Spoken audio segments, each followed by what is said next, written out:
দেখেছেন সকাল থেকে এখন পর্যন্ত? আমি সকালে যা দেখেছি তারা প্রথমে আমরা ছিলাম ফ্রন্ট লাইনে, আমাদের স্টুডেন্ট ছিল 200 জন, ওরা হাজার হাজার স্টুডেন্ট ছিল, বাট ওরা অস্ত্র শস্ত্র রান্দাও বিভিন্ন ধরনের অস্ত্র নিয়ে আসছে, দেশি বিদেশি অস্ত্র নিয়ে আসছে আমাদের মারার জন্য, ওরা আমাদের বোমও নিয়ে আসছে। আচ্ছা, মূল ঘটনাটা কি হচ্ছে? মূল ঘটনা হচ্ছে কি, আমাদের ডক্টর মাহবুব রহমান মোল্লা কলেজে একটা স্টুডেন্ট ডেঙ্গু রোগে আক্রান্ত হওয়ার পরে ঢাকা ন্যাশনালে চিকিৎসা নিতে গিয়েছিল, কিন্তু তাকে ভুল চিকিৎসায় মেরে ফেলছে।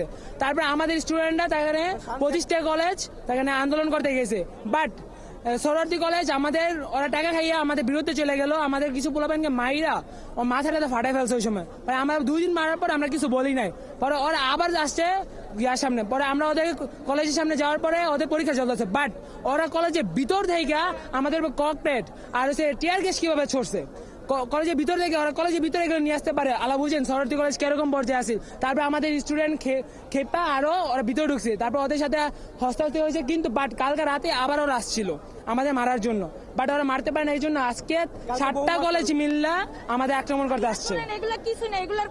কলেজের পরিস্থিতি খুবই, প্রত্যেকটা আমাদের কলেজের প্রত্যেকটা মানে ডিপার্টমেন্ট, আমাদের ল্যাবগুলো আছে, ল্যাবগুলো প্রত্যেকটা ক্ষত অবস্থায় আছে। এমনকি আমাদের যেগুলো সায়েন্স ল্যাব মানে কেমিস্ট্রি ল্যাব, বায়োলজি ল্যাব, প্রত্যেকটা ল্যাবের মানে একটা জিনিস যেটা অক্ষত আছে, প্রত্যেকটা জিনিস ক্ষত অবস্থা আছে। আর যদি প্রশাসন যদি নির্দিষ্ট সময় আসতো তাহলে এটা হতে পারতো না। প্রশাসন এখন আইতেছে, ঠিক আছে, মানে এখন যারা আটকে বেড়েছে তাদেরকে বাদ যাচ্ছে। যদি প্রশাসনটা আগে আসতো তাহলে এটা কোনো হতো না, মানে প্রশাসনটা এখন আসতেছে আর কি। পাশাপাশি এই ঘটনায় আপনাদের কেউ আহত হয়েছে কিনা, আপনারা কি দেখেছেন? অবশ্যই আমাদের অনেকে আহত হয়েছে, অগুন্তি, আমাদের কোনো নির্দিষ্ট ভাবে কতটা আহত হয়েছে এটা আমরা জানি না কতটা আহত হয়েছে। আপনি কি দেখেছেন?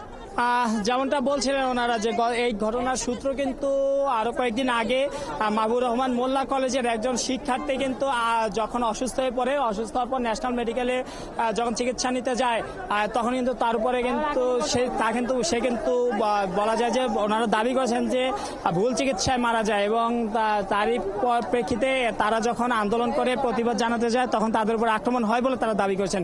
এবং এখন বলা যায় যে এরপরে কিন্তু গতকাল আমরা দেখেছি যে সরোয়ার্দী কলেজে ভাঙচুর হয়, কবি নজরুল কলেজে ভাঙচুর হয়, ন্যাশনাল কলেজে ভাঙচুর হয়, বেশ কয়েকটি কলেজের শিক্ষার্থীরা সেখানে যায়, এবং তারই পর কিন্তু আজকে আবার সকালে কিন্তু এখানে হামলা হয়, এবং এই কলেজে কিন্তু এই কলেজটি যে মাহবুব রহমান মোল্লা কলেজ, মাহবুব রহমান মোল্লা কলেজও কিন্তু ভাঙচুর হয়, এবং এখানে আমরা দেখেছি বেশ কয়েকজন কিন্তু ভেতরে আটকা পড়েছিল, তারা কিন্তু যারাই বেরিয়ে আসার চেষ্টা করছে তাদেরকে আটকানো হয়েছে, এবং এখানে কিন্তু এখনো এক প্রকার বিক্ষোভ চলছে, বা বিক্ষোভ শিক্ষার্থী এবং স্থানীয়রা কিন্তু বিক্ষোভ করছেন।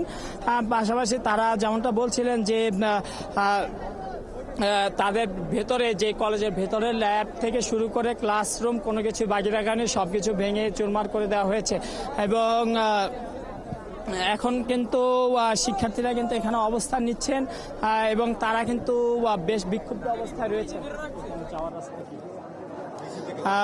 এবং বলা যায় যে বেশ কয়েকজন শিক্ষার্থীকেও কিন্তু আমরা গতকালের এই ঘটনায় কিন্তু আমরা আহত হতে দেখেছি। আমরা আরো কিছু মানুষের সাথে কথা বলার চেষ্টা করব আপনাদেরকে জানানোর জন্য পরবর্তী আপডেট কি।